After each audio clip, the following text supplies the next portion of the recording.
గౌరవనీయులు మన విశిష్ట అతిథి మన పార్టీ అధినేత శ్రీ వైఎస్ జగన్మోహన్ రెడ్డి గారిని మాట్లాడవలసిందిగా మీ అందరి తరఫున కోరుతున్నాను.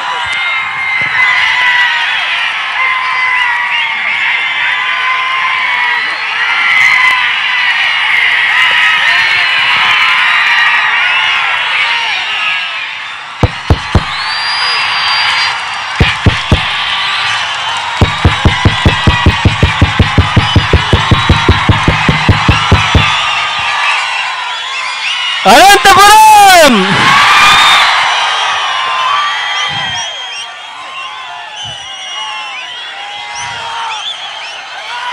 మిట్ట మధ్యాహ్నం ఎండలు కూడా ఈరోజు చాలా తీక్షణంగా ఉన్నాయి. కరువు పరిస్థితిలో కడుపు కాలుతా ఉంది. అయినా కూడా ఇంటికి పోవడానికి ఏ ఒక్కరూ కారణాలు వెతుక్కోవడం లేదు. కడుపు నిండా కష్టం అనిపించిన చిక్కటి చిరునవ్వులతోనే ఇంతటి ఆప్యాయతలు చూపిస్తా ఉన్నారు. మీ అందరి ప్రేమానురాగాలకు, ఆత్మీయతలకు, ప్రతి అక్కకు, ప్రతి చెల్లెమ్మకు, ప్రతి అవ్వకు, ప్రతి తాతకు, ప్రతి సోదరుడికి, ప్రతి స్నేహితుడికి మీ అందరి ప్రేమానురాగాలకు, ఆప్యాయతలకు చేతులు జోడించి శిరస్సు వంచి పేరు పేరున హృదయపూర్వకంగా కృతజ్ఞత తెలుపుకుంటా ఉన్నాను.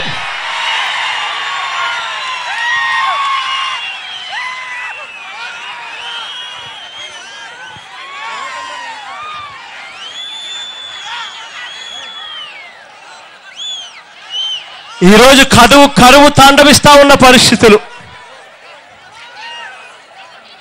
ఒక్క మన జిల్లాలోనే, అనంతపురం జిల్లాలోనే దాదాపుగా 15 లక్షల ఎకరాలు వేరుశెనగ వేశారు.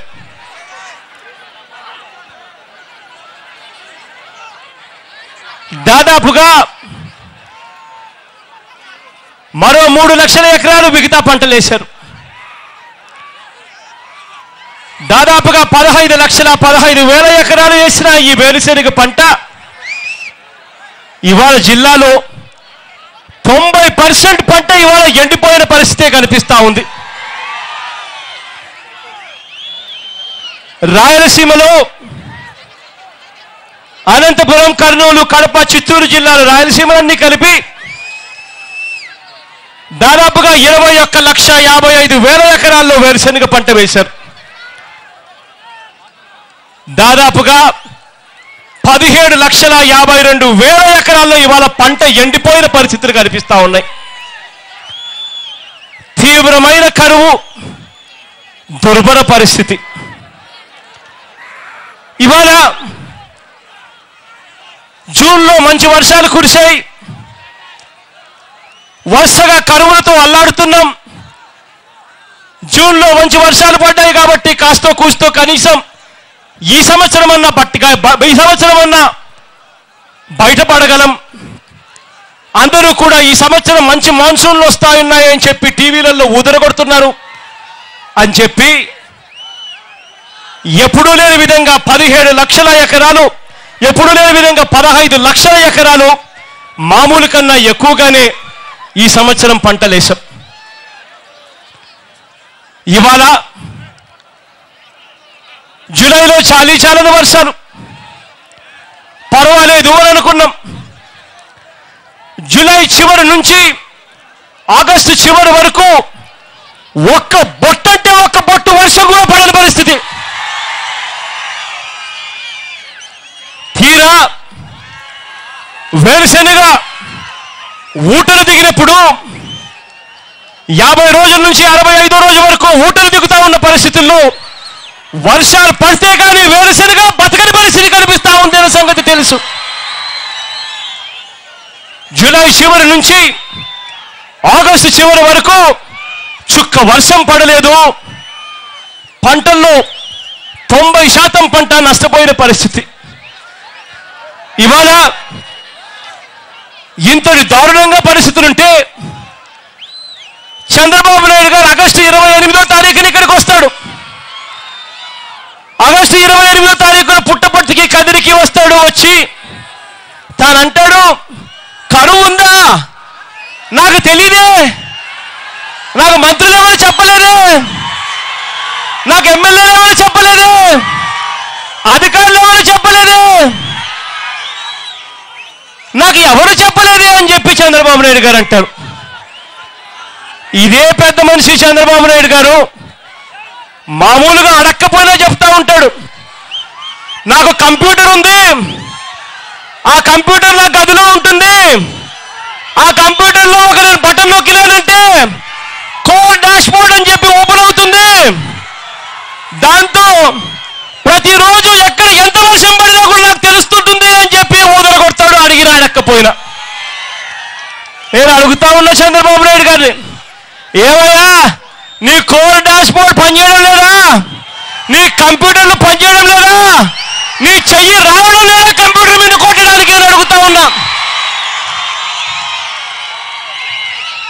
ఇదే చంద్రబాబు నాయుడు గారు ఆగస్టు 28వ తారీఖున జిల్లాకు వచ్చి కరువు ఉందా నాకెవరూ చెప్పలేదు, నాకు తెలీదు అని చెప్పి ఇదే పెద్ద మనిషి అన్నాడు. ఇదే పెద్ద మనిషి ఆగస్టు 6వ తారీఖున ఒక్కసారి జిల్లాకు వచ్చాడు. ఆగస్టు 15వ తారీఖున కూడా మళ్ళీ మన జిల్లాకు వచ్చాడు. వచ్చినప్పుడు 2 మీటింగులు పెట్టాడు. మీటింగులు పెట్టినప్పుడు చంద్రబాబు నాయుడు గారు అన్నారు, ఈ 2 మీటింగుల్లోనూ 1 ఎకరా కూడా పంట ఎండనివ్వను అని చెప్పి ఆ రోజు మీటింగుల్లో చెప్పాడు. మరి ఇదే చంద్రబాబు నాయుడు గారు ఆగస్టు 6న జిల్లాకు వస్తాడు, ఆగస్టు 15న జిల్లాకు వస్తాడు. వచ్చి మీటింగులలో ఈ మాటలు మాట్లాడతాడు. తన కోర్ డాష్ బోర్డ్లో అడిగినా అడగకపోయినా అందరికీ చెప్తాడు, కంప్యూటర్ తానే కనిపెట్టాడని చెప్పి, కంప్యూటర్ ద్వారా అన్ని ఏం జరుగుతా ఉన్నాయో తనకు తెలుస్తాయని చెప్పి అన్నీ తానే చెప్తాడు. కానీ 28వ తారీఖున తాను వచ్చి కరువు నాకు ఇక్కడ ఉంది, ఈ జిల్లాలో ఉంది అనే సంగతి నాకు మంత్రులు చెప్పలేదు, అధికారులు చెప్పలేదు, ఎమ్మెల్యేలు చెప్పలేదు అని అంటాడు. ఇదే చంద్రబాబు నాయుడు గారు ఆ మాట అన్నాడా? ఆగస్టు 28వ తారీఖున నాకు ఎవరు చెప్పలేదు అన్నాడు, నాకు తెలీదు అన్నాడు. వెంటనే చంద్రబాబు నాయుడు గారు డ్రామా మొదలుపెట్టాడు. రేన్ గన్ అని చెప్పి ఒక సినిమా తీయడం మొదలుపెట్టాడు. వెంటనే ఆగస్టు 28వ తారీఖు నుంచి సెప్టెంబర్ 1వ తారీఖు రాత్రి వరకు, సెప్టెంబర్ 2వ తారీఖు నేను పేపర్ చదివా. అంటే ఖచ్చితంగా 4 రోజుల్లో పేపర్ చదివితే నాకు కనిపించింది ఏమిటో తెలుసా? కరువును జయించేసామన్నాడు, కరువును తరిమి కొట్టేసామన్నాడు. ఇదే చంద్రబాబు నాయుడు గారు 28వ తారీఖు నాకు కరువు ఉందన్న సంగతి తెలియదు అంటాడు. ఇదే చంద్రబాబు నాయుడు గారు 2వ తారీఖు వచ్చేసరికి, సెప్టెంబర్ 2వ తారీఖు వచ్చేసరికి 4 రోజుల్లో 4 లక్షల ఎకరాలకు మేము సాగునీరు 4 లక్షల ఎకరాలకు సాగునీరు అందించేశాం, రేన్ గన్లతో నీళ్ళు ఇచ్చాం, కరువును తరివేశామని చెప్పి చంద్రబాబు నాయుడు గారు అంటారు. నిజంగా యుద్ధంలో గెలిచాం, ఇది చంద్రబాబు నాయుడు గారు అన్న మాటలు. సెప్టెంబర్ 2వ తారీఖున యుద్ధంలో గెలిచాడట, కరువు లేకుండా వెళ్ళిపోయిందట. నిజంగా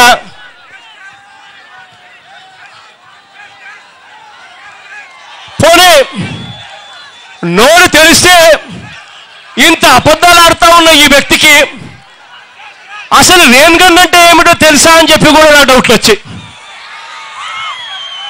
ఎందుకు చెప్తున్నానంటే ఈ రేన్ గన్ అన్నది ఇవాళ కొత్తగా చంద్రబాబు నాయుడు గారి హయాంలో వచ్చింది కాదు. ఈ రేన్ గన్ కానీ, డ్రిప్ కానీ, స్ప్రింక్లర్స్ కానీ ఇవన్నీ కూడా గత 15 సంవత్సరాల నుంచి మనకంతా కూడా అందుబాటులో ఉన్నాయి. చంద్రబాబు నాయుడు గారు ఇవాళ కొత్తగా రేన్ గన్ అని చెప్పి ఇవాళ కొత్త సినిమా తీశాడు ఆగస్టు 28వ తారీఖున. రేన్ గన్ అంటే నీళ్లను చిమ్మడం. ఇది ఏం చేస్తుంది అంటే ఒకసారి 25,000 లీటర్ల ట్యాంకరు 25,000 లీటర్ల ట్యాంకరు ఒకసారి రెయిన్ గన్తో ఒక ఎకరా తడిపితే ఆ ఎకరాకు 5 mm రెయిన్ఫాల్ అంటే 5 mm రెయిన్ఫాల్ అంటే అది పూర్తిగా ఏదైనా పేషెంట్కు మూర్చొచ్చి పడిపోతే జ్వరం వచ్చినప్పుడు ఆ పేషెంట్ మూతొచ్చి పడిపోతే మూర్చొచ్చి పడిపోతే ఆ పేషెంట్కు వెంటిలేటర్ పెట్టినట్టుగా ఉపయోగపడుతుంది. 5 mm రెయిన్ఫాల్ 5 mm నీళ్ళు ఇస్తుంది.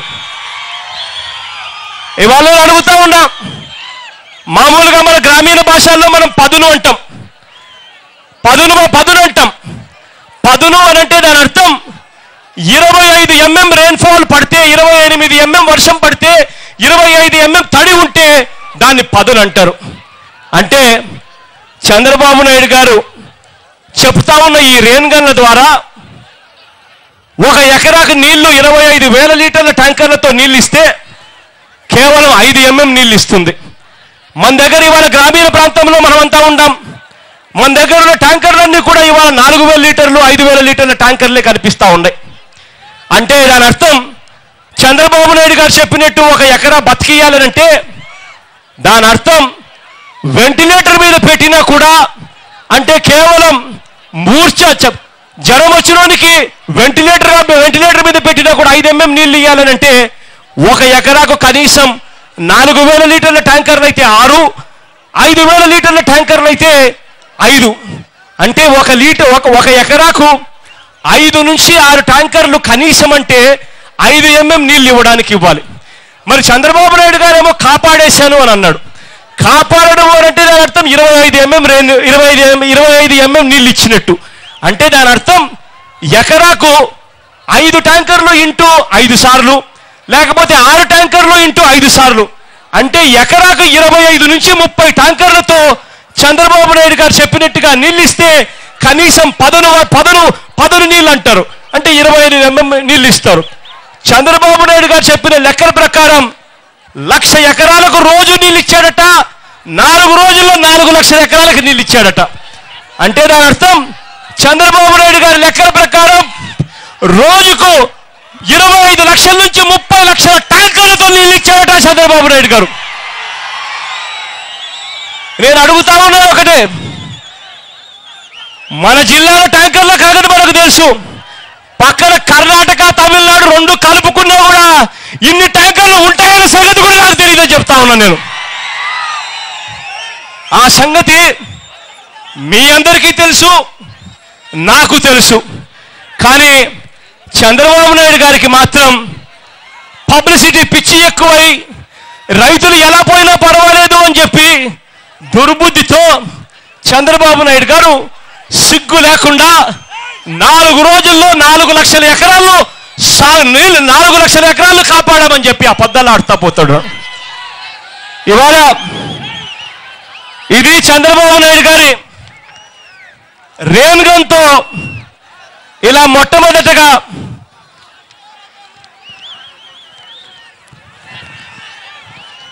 రాయచోటి నియోజకవర్గం మాధవరంలో రమణయ్య అనే టీడీపీ మాజీ సర్పంచ్ పొలంలో ముఖ్యమంత్రి చంద్రబాబు నాయుడు గారు ప్రారంభించిన రెయిన్ గన్. ఈ ఫోటో ఒక్కసారి చూడండి.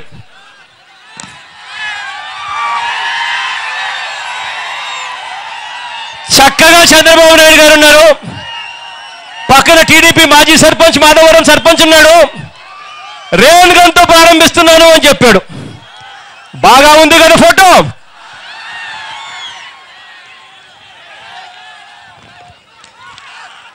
ఇవాళ అదే పొలం పరిస్థితి ఇవాళ ఏమిటి అంటే ఇది ఎండిపోయింది. అదే టీడీపీ సర్పంచ్, అదే టీడీపీ ఎక్స్ సర్పంచ్ పొలం పరిస్థితి ఏమిటంటే ఎండిపోయింది. ఇవాళ ఈ జిల్లాకు వస్తా ఉన్నప్పుడు ప్రతి ఎకరా చూసుకుంటూ వస్తా ఉన్నా, ప్రతి ఎకరాలోనూ ఇదే పరిస్థితి. పంటలు ఎండిపోయిన పరిస్థితులు కనిపిస్తూ ఉన్నాయి. అయినా కానీ ఈ జిల్లాలో మాత్రం చంద్రబాబు నాయుడు గారికి మాత్రం కనిపించదు. చంద్రబాబు నాయుడు గారికి కనిపించదు. ఆయనకు సంబంధించిన వ్యవసాయ శాఖ మంత్రి అంతకన్నా కనపడదు.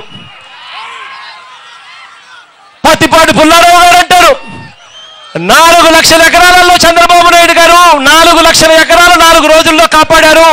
దీనివల్ల ఇన్పుట్ సబ్సిడీ దాదాపుగా 59 కోట్ల రూపాయలు మేము ఇన్పుట్ సబ్సిడీ మేము గవర్నమెంట్ కాపాడామని చెప్తాడు. అంటే నిజంగా నాకు ఆశ్చర్యం అనిపించింది. వీళ్ళు ఆడుతా ఉన్న ఈ డ్రామాలన్నీ కూడా ఆ ఇన్పుట్ సబ్సిడీ ఇవ్వకుండా పోవడానికి డ్రామాలు ఆడుతున్నారా అని చెప్పి నేను అడుగుతా ఉన్నాను వీళ్ళందరినీ కూడా. ఇవాళ జిల్లాలో చంద్రబాబు నాయుడు గారేమో ఆగస్టు 28వ తారీఖున తనకు కరువు వచ్చింది అనే సంగతి తనకు ఎవరు చెప్పలేదు అని అంటాడు. 4 రోజుల్లో కరువు మీద యుద్ధం గెలిచేశాము అని చెప్పి సెప్టెంబర్ 2వ తారీఖున చెప్తాడు. ఇదే సెప్టెంబర్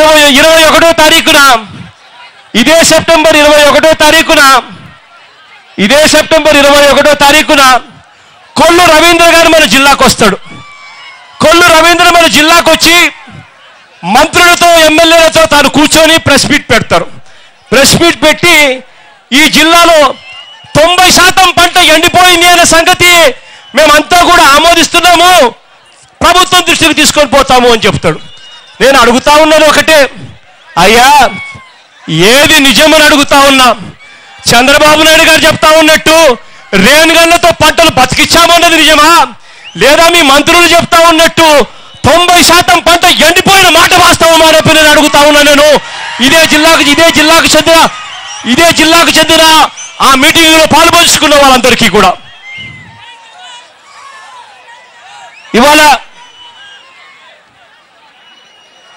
ఇవాళ ఈ జిల్లా పరిస్థితి ఏమిటి అని అంటే, ఈ జిల్లాలో 25% వర్షపాతం తక్కువగా నమోదైంది. ఇవాళ నెల్లూరులో 52% తక్కువ వర్షపాతం నమోదు, చిత్తూరులో 23% తక్కువ వర్షపాతం నమోదు, ప్రకాశం పరిస్థితి అంటే, శ్రీకాకుళం పరిస్థితి అంటే, కడపలో కొన్ని ప్రాంతాల పరిస్థితి అంతే. దాదాపుగా రాష్ట్రంలో 250 మండలాల్లో ఇవాళ కరువు తాండవిస్తా ఉన్న పరిస్థితి కనిపిస్తా ఉంది. ఇవాళ నేను ఒక్కడి ప్రశ్నించాలనుకుంటా ఉన్నా చంద్రబాబు నాయుడు గారిని. అయ్యా, కరువు అన్నది రావడం అన్నది ఎవరి చేతుల్లో ఉండదు, వాస్తవమే. కరువు రావడం అన్నది ఎవరి చేతుల్లోనూ ఉండదు. కానీ కరువు వచ్చినప్పుడు ముఖ్యమంత్రి స్థానంలో ఉండే వ్యక్తి ఎలా స్పందించాలి, ఎలా పలకాలి అన్నది మాత్రం ముఖ్యమంత్రి చేతుల్లోనే ఉంటుందన్నది మర్చిపోవద్దు అని చెప్తా ఉన్నా.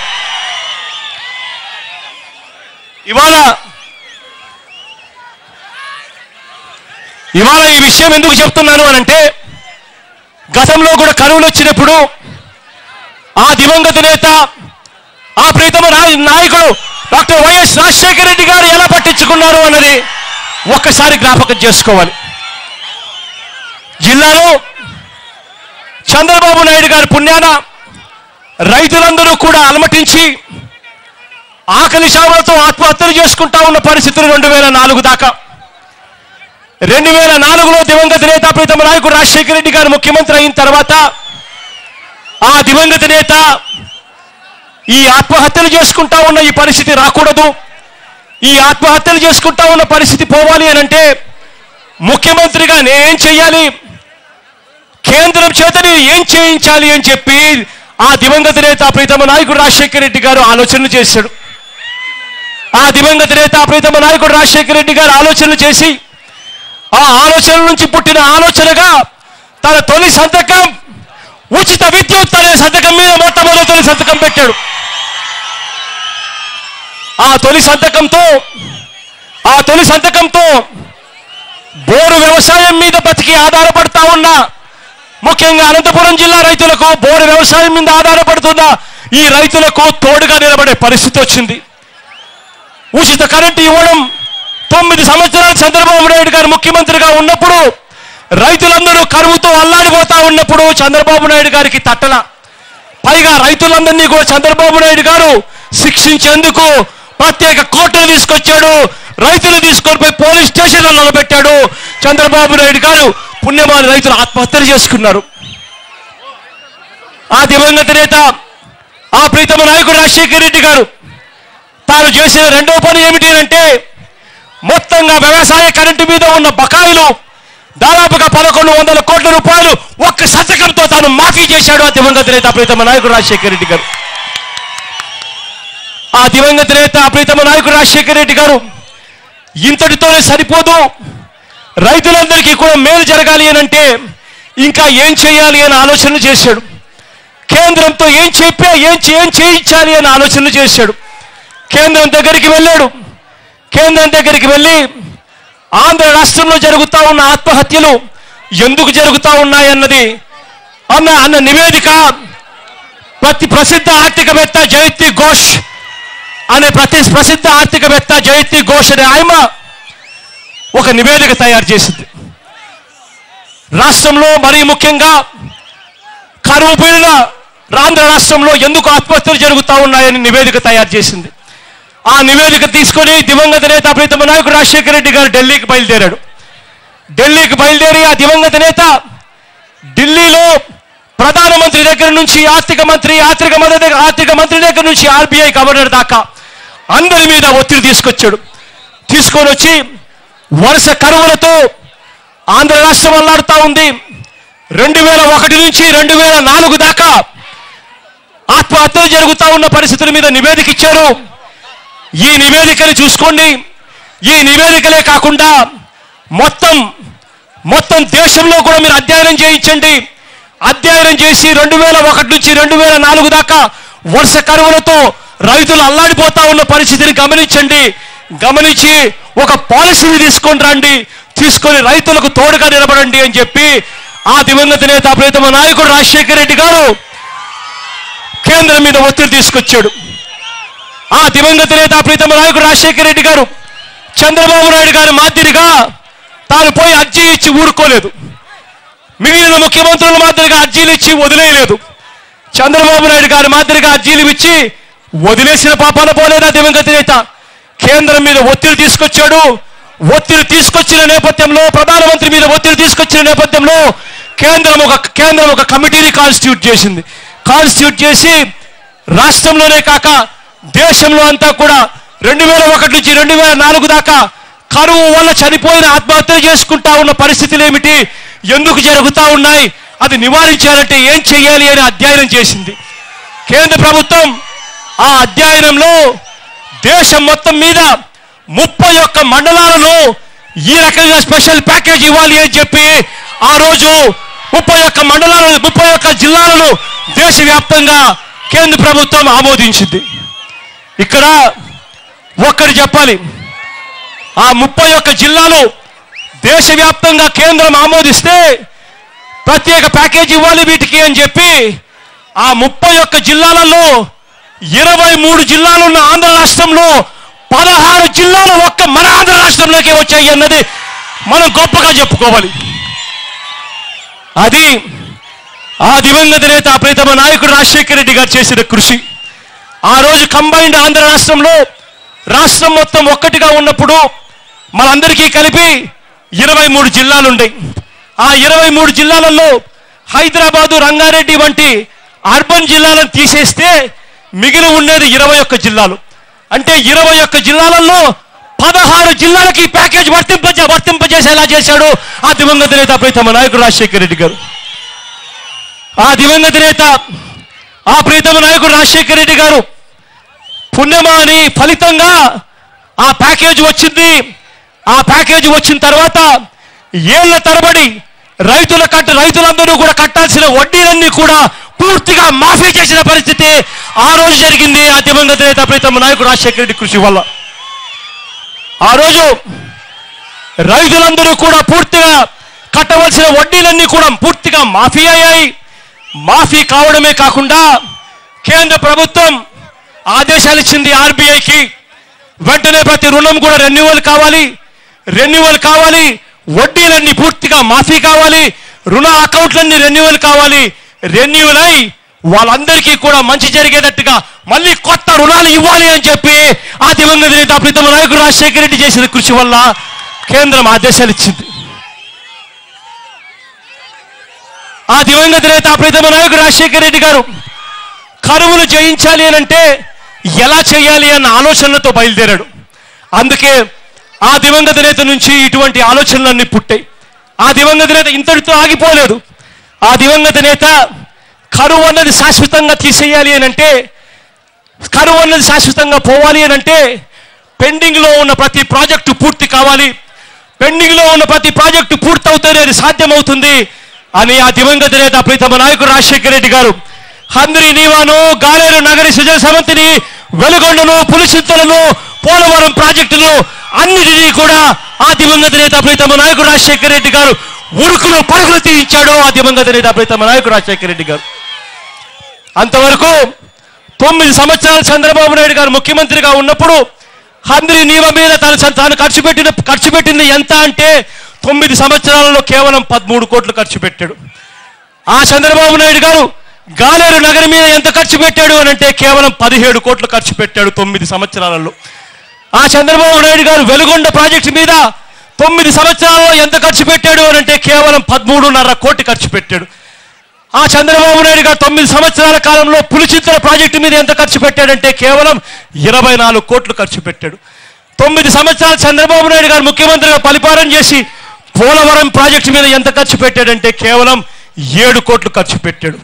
ఇటువంటి పరిస్థితి నుంచి ఇవాళ ఈ ప్రాజెక్టులన్నీ కూడా యుద్ధ ప్రాతిపదికన నడుస్తూ ఉన్నాయి అంటే, ఇవాళ ప్రతి ప్రాజెక్టు దాదాపుగా 75-80% పూర్తయింది అంటే అది ఆ దివంగత నేత ప్రీతమ నాయకుడు రాజశేఖర రెడ్డి గారి చొరవ వల్ల జరిగింది.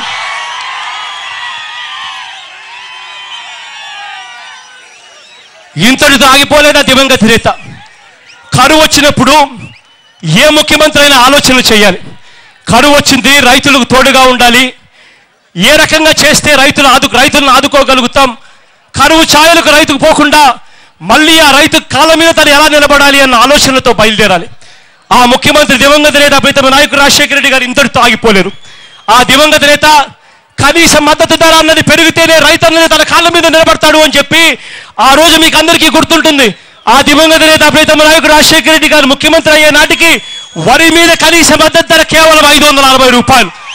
ఆ దివంగత నేత ప్రీతమ నాయకుడు రాజశేఖర రెడ్డి గారు ముఖ్యమంత్రి అయిన 5 సంవత్సరాలలో కనీస మద్దతు ధర వరి మీద 540 నుంచి 1030కి పోయిందంటే అది ఆ దివంగత నేత ప్రీతమ నాయకుడు రాజశేఖర రెడ్డి గారు రైతుల మీద ఉన్న తన ప్రేమను, రైతుల మీద తాను చూపిస్తా ఉన్న శ్రద్ధకు నిదర్శనం. అంతటితో ఆగిపోలేదు దివంగత నేత ప్రీతమ నాయకుడు రాజశేఖర రెడ్డి గారు. ముఖ్యమంత్రిగా ఉన్నప్పుడు ఎలా ఆదుకోవాలి, తోడుగా ఎలా నిలబడాలి అన్న ఆలోచనలతోనే బయలుదేరాడు. ఆ దివంగత నేత ప్రీతమ నాయకుడు రాజశేఖర రెడ్డి గారు 5 సంవత్సరాల కాలంలో విత్తనాల రేట్లు మనకందరికీ కూడా తెలుసు. ఇవాళ ఇక్కడే నేనున్నప్పుడు నాకు పత్తి చూపించారు. ఇదే పత్తి విత్తనాల రేట్లు ఆ రోజు గుర్తుకు తెచ్చుకోండి. ఆ రోజు ఇదే పత్తి విత్తనాల రేట్లు 450 గ్రాముల ప్యాకెట్టు 1800 పలుకుతా ఉంటే ఆ దివంగత నేత ప్రీతమ నాయకుడు రాజశేఖర రెడ్డి గారు ముఖ్యమంత్రి అయిన తర్వాత ఇంతింత రేట్లు పెడితే రైతు బతకలేడు అని చెప్పి ఆ బీటీ విత్తనాల పత్తి ప్యాకెట్ 650 రూపాయలకు తగ్గించింది ఆ దివంగత నేత ప్రీతమ నాయకుడు రాజశేఖర రెడ్డి గారు. అంతటితో ఆగిపోలేదు. ఆ దివంగత నేత ఆ ప్రీతమ నాయకుడు రాజశేఖర రెడ్డి గారు రైతులకు తోడుగా ఉండాలి అని అంటే కరువు వచ్చినప్పుడు రైతులకు ఇన్పుట్ సబ్సిడీ అందుబాటులోకి రావాలి. రైతులకు తోడుగా ఉండాలి అని అంటే కరువు వచ్చినప్పుడు రైతులకు క్రాప్ ఇన్సూరెన్స్ అందుబాటులో ఉండాలి అని ఆ దివంగత నేత ప్రీతమ నాయకుడు రాజశేఖర రెడ్డి గారు ఇన్పుట్ సబ్సిడీలు ఇచ్చాడు, క్రాప్ ఇన్సూరెన్స్ ఇచ్చాడు, రైతులకు తోడుగా నిలబడి ఆదుకున్నాడు. ఇవాళ ఆ దివంగత నేత ఆ ప్రీతమ నాయకుడు రాజశేఖర రెడ్డి గారు కరువు వచ్చినప్పుడు ప్రజలందరూ వలసలు పోయే పరిస్థితి వస్తుంది. ఎందుకంటే తినడానికి తిండి ఉండదు కాబట్టి. మరీ ముఖ్యంగా మన జిల్లా నుంచి అయితే దాదాపుగా 5 లక్షల మంది బెంగళూరు, కేరళకు వలసలు పోయే పరిస్థితి వస్తుంది కరువు వచ్చినప్పుడల్లా. ఈ పరిస్థితి నివారించాలి అని అంటే, రైతులు తన కాళ్ళ మీద తాను నిలబడాలి అని అంటే, రైతు కూలీలకు అండగా నిలబడాలి అని అంటే ఎన్ఆర్ఈజీఎస్ స్కీమ్లో 97% లేబర్ కాంపోనెంట్ పెట్టిన వ్యక్తి ఆ దివంగత నేత ప్రీతమ నాయకుడు రాజశేఖర రెడ్డి గారు. ఇవాళ అదే ఎన్ఆర్ఈజీఎస్ పథకంలో ఇవాళ దాదాపుగా 50% ఇవాళ సిమెంట్ రోడ్లంట, చివరికి హౌసింగ్ స్కీములకు కూడా ఇదేనంట, చివరికి నీరు చెట్టుకు కూడా దీంట్లో నుంచే డబ్బంట, చివరికి ఎన్ఆర్ఈజీఎస్ అనేది సగానికి సగం తగ్గించేసి 5 లక్షల మంది ఇవాళ వలసలు పోతా ఉన్నా కూడా ప్రభుత్వం చూస్తూ ఉన్న పరిస్థితులు కనిపిస్తూ ఉన్నాయి. ఈ పరిస్థితులు మారాలని ఆ దివంగత నేత మనసున్న నాయకుడిగా చేశాడు. కరువు వచ్చినప్పుడు ఆ దివంగత నేత ప్రీతమ నాయకుడు రాజశేఖర రెడ్డి గారు ఒక ముఖ్యమంత్రి అంటే ఈ మాదిరిగా చేయాలి అని చెప్పి చెప్పడమే కాదు, చేసి చూపించిన ఘన చరిత్ర అయింది. ఇవాళ కరువు వరుసగా వచ్చింది, 2 సంవత్సరాల కరువు, ఇవాళ 3వ సంవత్సరం కూడా కరువు వచ్చింది. మరి చంద్రబాబు నాయుడు గారు ఏం చేస్తా ఉన్నాడు అన్నది కూడా ఒక్కసారి మనం అంతా గమనించాలి. రాజశేఖర రెడ్డి గారిని చూసాం, ఒక మనసున్న ముఖ్యమంత్రిని చూసాం, గొప్పగా పరిపాలన చేసిన ముఖ్యమంత్రిని చూసాం, రైతన్నే రాజు అని చెప్పిన ముఖ్యమంత్రిని చూసాం ఆ దివంగత నేత ప్రీతమ నాయకుడు రాజశేఖర రెడ్డి గారు. చంద్రబాబు నాయుడు గారి హయా ఒక్కసారి గమనిస్తే చంద్రబాబు నాయుడు గారు కరువు వస్తే కనీసం కరువు వచ్చింది అన్నదన్నా కూడా కనీసం దాన్ని యాక్సెప్ట్ చేసి, కరువు వచ్చింది అన్న దాన్ని ఒప్పుకొని, రైతులకు ఇన్పుట్ సబ్సిడీ ఎలా ఇవ్వాలి, రైతులకు ఇన్సూరెన్స్ ఎలా ఇవ్వాలి అని చెప్పి, రైతులకు తోడుగా ఎలా నిలబడాలి అని చెప్పి ఆలోచన చేయాల్సిన ముఖ్యమంత్రిగా ఉన్న వ్యక్తి చంద్రబాబు నాయుడు గారు ఏమంటాడో తెలుసా? కరువు వచ్చిందా, నాకు తెలియదే, నాకెవరూ చెప్పలేదే అని చెప్పి ఇదే చంద్రబాబు నాయుడు గారు అంటారు.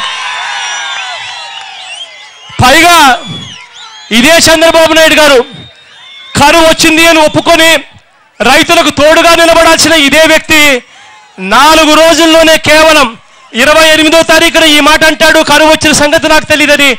1వ తారీఖు 2వ తారీఖు వచ్చేసరికి 4 రోజుల్లో కరువును చేయించేశాము అని చెప్పి మన స్టేట్మెంట్లు కూడా ఇచ్చేస్తాడు. నిజంగా ముఖ్యమంత్రికి తేడా చూడండి అని చెప్పి నేను చెప్తా ఉన్నా. ఇదే చంద్రబాబు నాయుడు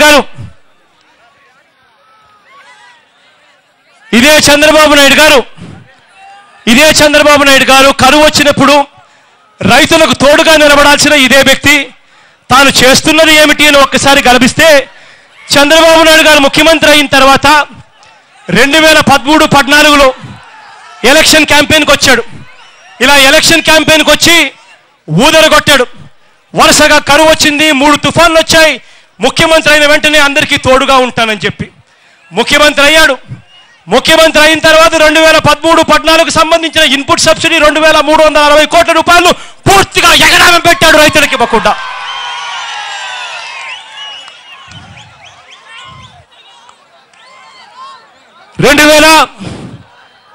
ఆశ్చర్యం ఏంటంటే 2013-14లో 2360 కోట్ల రూపాయలు ఇన్పుట్ సబ్సిడీ ఈయన ఎగనామం పెట్టిన దాంట్లో కేంద్రం 1000 కోట్ల రూపాయలు ఇచ్చింది.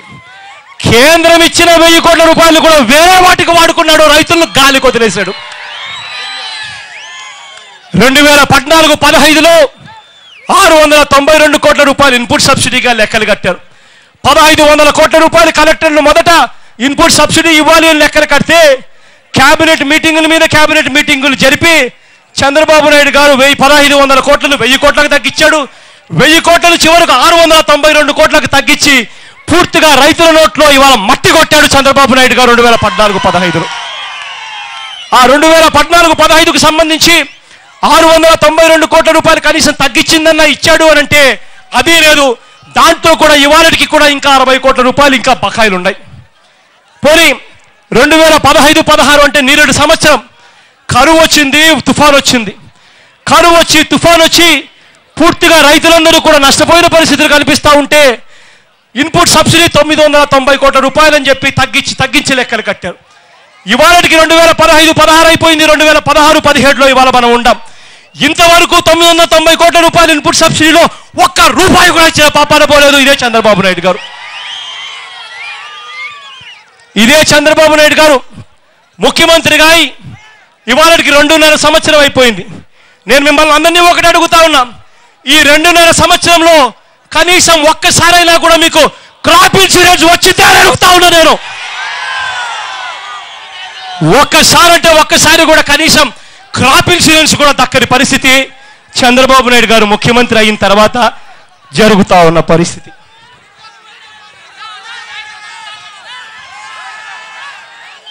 ఇంత దారుణంగా పరిస్థితి ఉంటే, రైతులకు ఇవాళ తాగడానికి నీళ్లు లేని పరిస్థితి కనిపిస్తూ ఉంటే, రైతులను ఆదుకోవాల్సిన ఇదే చంద్రబాబు నాయుడు గారు ఏం చేస్తూ ఉన్నారు అంటే, ఒక పక్క కృష్ణకు నీళ్లు సరిగ్గా రావడం లేదు, ఒక పక్క గోదావరి నీళ్లు సముద్రంలో కలిసిపోతా ఉన్న పరిస్థితి ఈ 2.5 సంవత్సరం నుంచి. ఇటువంటి దారుణమైన పరిస్థితిలో మన పైన ఉన్న ఎగువ రాష్ట్రంలో ఉన్న తెలంగాణ రాష్ట్రం కృష్ణా నుంచి మనకు నీళ్లు కిందికి రాకముందే పాలమూరు రంగారెడ్డి లిఫ్ట్ ఇరిగేషన్ ద్వారా, దిండి లిఫ్ట్ ఇరిగేషన్ ద్వారా దాదాపుగా 120 టీఎంసీల నీళ్లు అటు నుంచి అటే వాళ్ళు పైకే తందుకొని పోతా ఉంటే అడిగే పరిస్థితి లేదు చంద్రబాబు నాయుడు గారికి. ఇదే చంద్రబాబు నాయుడు గారు గోదావరి మీద, ఇదే కేసీఆర్ గారు గోదావరి మీద దాదాపుగా 69,000 క్యూసెక్స్ రోజు ఇలా లిఫ్ట్ ఇరిగేషన్ ప్రాజెక్టులు పెట్టి తన్నుకొని పోతా ఉంటే కిందికి నీళ్లు రావు అనే సంగతి తెలిసి ఉన్నా కూడా అడిగే పరిస్థితి లేదు ఈ చంద్రబాబు నాయుడు గారికి.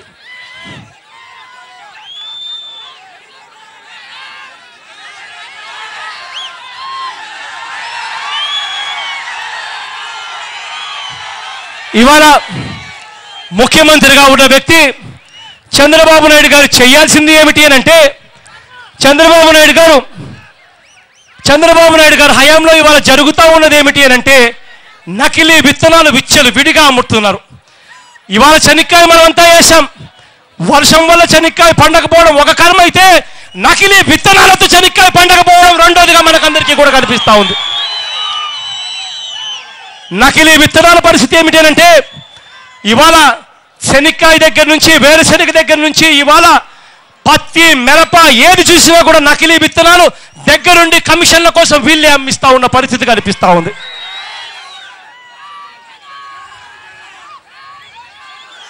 ఇదే చంద్రబాబు నాయుడు గారు ఇది కరువు వచ్చి 5 లక్షల మంది వలసలు పోతా ఉన్న పరిస్థితి చూస్తే, వలసలకు పోతా ఉన్న పరిస్థితుల్లో తోడుగా ఉండాల్సిన ఈ వ్యక్తి ఎన్ఆర్ఈజీఎస్ స్కీమ్లో మొత్తంగా 97% ఆ దివంగత నేత ప్రీతమ నాయకుడు రాజశేఖర రెడ్డి చేసినట్టుగా లేబర్ కోసం ఖర్చు పెట్టి రైతు కూలీలకు అండగా నిలవాల్సిన ఈ వ్యక్తి ఆ డబ్బులు కూడా దిక్కుమాలిన విధంగా డైవర్ట్ చేస్తూ గాలికి వదిలేసి ఇవాళ ఈ జిల్లా నుంచి 5 లక్షల మంది వలసలు పోయే పరిస్థితికి కారణమయ్యాడు అంటే అది ఆ చంద్రబాబు నాయుడు గారు చెప్పడానికి సిగ్గుపడాల్సిన పరిస్థితి వస్తూ ఉంది. ఇదే చంద్రబాబు నాయుడు గారు 2.5 సంవత్సర కాలంలో ముఖ్యమంత్రి అయిన ఈ 2.5 సంవత్సర కాలంలో మొన్ననే మనం ఖరీఫ్లో చూసాం. మొన్ననే ఖరీఫ్లో కర్నూలులో ఉల్లి కేజీ 2 రూపాయలకు అమ్ముతున్నారు అని చెప్పి, ఇది మేము అమ్మలేమని చెప్పి రోడ్ల మీద పడేసి టమాటోలు ఉల్లిని పడేసి రైతులు నిరసన తెలుపుతా ఉంటే ఆ ఉల్లిని రోడ్ల మీద పడేసిన రైతులను కేసులు పెట్టించి కొట్టించిన వ్యక్తి ఈ చంద్రబాబు నాయుడు గారు ఈ 2.5 సంవత్సర కాలంలో.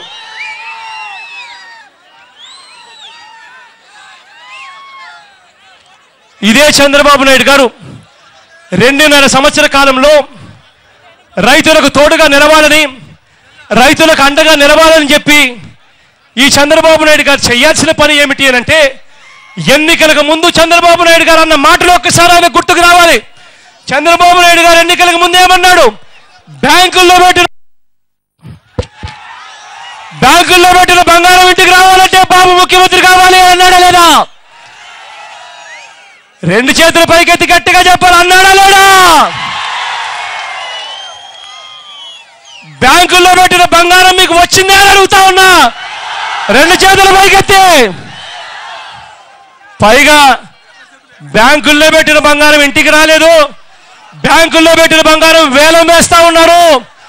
వేలం వేసి ఇవాళ బ్యాంకుల్లో పెట్టిన బంగారాన్ని విడిపించుకోలే పరిస్థితిలో రైతున్నాడు. ఇదే చంద్రబాబు నాయుడు గారు ఎన్నికలు వేలప్పుడు రైతుల రుణాలన్నీ కూడా పూర్తిగా బేషరతుగా మాఫీ చేస్తారు అన్నాడా లేదా? 2 చేతుల పైకెత్తాలి, గట్టిగా అనాలి. ఇవాళ అడుగుతా ఉన్నాం, చంద్రబాబు నాయుడు గారు చేసిన రుణాల మాఫీ కార్యక్రమం కనీసం మీ వడ్డీలు తీరుతాయని అడుగుతా ఉన్నా నేను. 2 చేతుల పైకెత్తాలి, గట్టిగా అనాలి. జరగలేదు. ఇదే చంద్రబాబు నాయుడు గారు ఎన్నికలప్పుడు చెప్పిన ఈ హామీలను కూడా నెరవేర్చలేదు. 2.5 సంవత్సర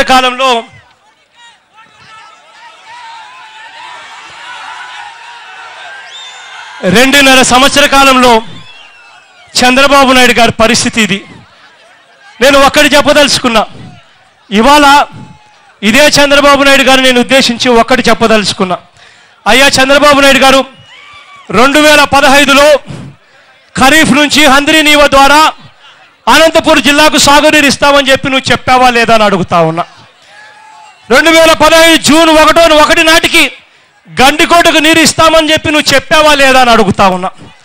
పట్టిసీమ ద్వారా రాయలసీమను సస్యశ్యామలం చేస్తానని చెప్పి నువ్వు చెప్పినావా లేదా అని నేను అడుగుతా ఉన్నా చంద్రబాబు నాయుడు గారిని. ఇవాళ నేను అడిగేది ఒకటే, ఇవాళ చంద్రబాబు నాయుడు గారిని అడిగేది ఒకటే, అయ్యా శ్రీశైలం ప్రాజెక్టులో ఇవాళ నిండు కుండల శ్రీశైలం ప్రాజెక్టు ఉంది. దాదాపుగా 870 అడుగులతో శ్రీశైలం ప్రాజెక్టు గత చాలా రోజులుగా 870 రోజులతో నీళ్లున్నాయి. ఇవాళైతే 882 అడుగులతో పూర్తిగా శ్రీశైలం ప్రాజెక్ట్ నిండుంది. మరి ఇటువంటి పరిస్థితుల్లో ఇప్పటికే శ్రీశైలం పూర్తిగా నిండున్న పరిస్థితి కనిపిస్తూ ఉంది. ప్రకాశం బ్యారేజ్ నుంచి శ్రీశైలం నుంచి నీళ్లు నాగార్జున సాగర్ నుంచి ప్రకాశం బ్యారేజ్ నుంచి కూడా ఈ సంవత్సరం దాదాపుగా 52 టీఎంసీ నీళ్లు సముద్రం పాలయ్యాయి అన్నది వాస్తవం కాదా అని అడుగుతా ఉన్నా నేను చంద్రబాబు నాయుడు గారిని. ఇదే చంద్రబాబు నాయుడు గారిని నేను అడుగుతా ఉన్నా, శ్రీశైలం ప్రాజెక్టులో మరి నీళ్లు ఉన్నప్పుడు ఎందుకు అందరినీ ఒక నీళ్లు రావడం లేదు చంద్రబాబు గారు అని అడుగుతా ఉన్నా. ఎందుకు 12 పంపు సెట్లు రెడీగా ఉన్నా కూడా, మెయిన్ కెనాల్ రెడీగా ఉన్నా కూడా ఎందుకు నీళ్లు ఇవ్వలేకపోతా ఉన్నావు అని అడుగుతా ఉన్నా చంద్రబాబు నాయుడు గారిని. చంద్రబాబు నాయుడు గారు ఎందుకు చేయలేకున్నాడు అనంటే దానికి కారణం, నీళ్ళు ఇవ్వాలి అనంటే హంద్రీ నీవా ప్రాజెక్టుకు సంబంధించిన డిస్ట్రిబ్యూటరీస్ కంప్లీట్ చేయాలి. హంద్రీ నీవాకు సంబంధించిన పిల్ల కాలువలు అంటారు, పిల్ల కాలువలు పూర్తి చేస్తే రైతుల దాకా నీళ్ళు వస్తాయి. చంద్రబాబు నాయుడు గారి దగ్గరుండి ఆ పిల్ల కాలువలు పూర్తి చేయడానికి 6 లక్షల ఎకరాలు నీళ్లు ఇవ్వడానికి మహా అయితే 1000 కోట్ల రూపాయలు అవుతుంది. ఆ పిల్ల కాలువలు పూర్తి చేయడానికి 1000 కోట్ల రూపాయలు పెడితే 6 లక్షల ఎకరాలకు సాగునీరు అందించే పరిస్థితి నుంచి చంద్రబాబు నాయుడు గారు పిల్ల కాలువల మీద ధ్యాస పెట్టకుండా కమిషన్ల కోసం, డబ్బులు తిండుకునే దానికోసం ధ్యాస పెట్టి నాశనం చేస్తా ఉన్నాడు ఈ చంద్రబాబు నాయుడు గారు.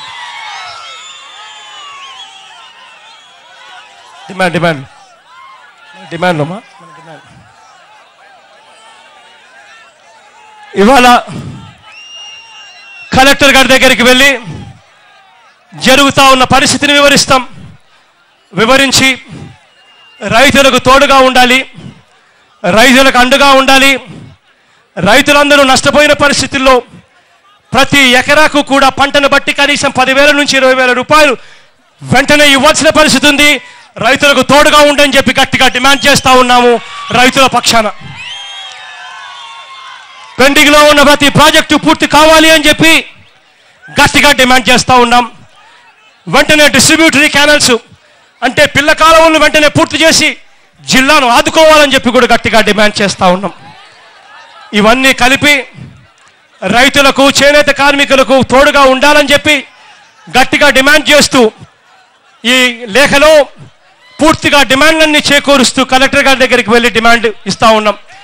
ఇప్పటికైనా కూడా చంద్రబాబు నాయుడు గారు కళ్ళు తెరుస్తారని, కరువు వచ్చినప్పుడు ప్రజలకు తోడుగా ఉండాలి, కరువు వచ్చినప్పుడు విమానం ఎక్కి ఏరియల్ సర్వే గారు చేయాల్సింది చంద్రబాబు అని చెప్పి చెప్తా ఉన్నాం. ఎవడైనా కరువు వచ్చినప్పుడు పంట పొలాల్లోకి వెళ్ళి రైతులతో కూర్చొని పంట పొలంలో ఉన్న పంటను పెరికి కింద ఊటలు దిగాయాలేమో తెలుసుకోవాల్సిన కార్యక్రమం చేయాలి. చంద్రబాబు నాయుడు గారు కరువు వచ్చినప్పుడు చేసేది ఏమిటో తెలుసా? హెలికాప్టర్ ఎక్కుతాడు, ఏరియల్ సర్వే చేస్తాడు. ఎవడైనా వరదలు వచ్చినప్పుడు హెలికాప్టర్ ఎక్కేవాడిని చూసాం, కానీ ఎందుకనంటే అక్కడికి పోలేని పరిస్థితి ఉంటుంది, నీళ్ళు అడ్డం వస్తాయి కాబట్టి, హెలికాప్టర్లో అయితేనే పోగలుగుతారు కాబట్టి వరదలు వచ్చినప్పుడు ఎవడైనా హెలికాప్టర్ ఎక్కడం చూసాం. కానీ మా కర్మ కొద్దీ కరువు వచ్చినప్పుడు హెలికాప్టర్ ఎక్కేవాడిని చూసింది ఈ చంద్రబాబు నాయుడు గారు ఒక్కరినే. ఇప్పటికైనా జ్ఞానోదయం అవుతుందేమో అని ఆశిస్తా ఉన్నాం. గట్టిగా ఈ పోరాటం కొనసాగిస్తామని చెప్పి గట్టిగా హామీ ఇస్తూ, కడుపు నిండా బాధున్నా కూడా చిక్కడి చిరునవ్వులతోనే ఆత్మీయతను చూపించినందుకు ప్రతి అక్కకు, ప్రతి చెల్లెమ్మకు, ప్రతి అవ్వకు, ప్రతి తాతకు, ప్రతి సోదరుడికి, ప్రతి స్నేహితుడికి అందరికీ కూడా మరొక్కసారి చేతులు జోడించి పేరు పేరున కృతజ్ఞత తెలుపుకుంటూ సెలవు తీసుకుంటున్నా.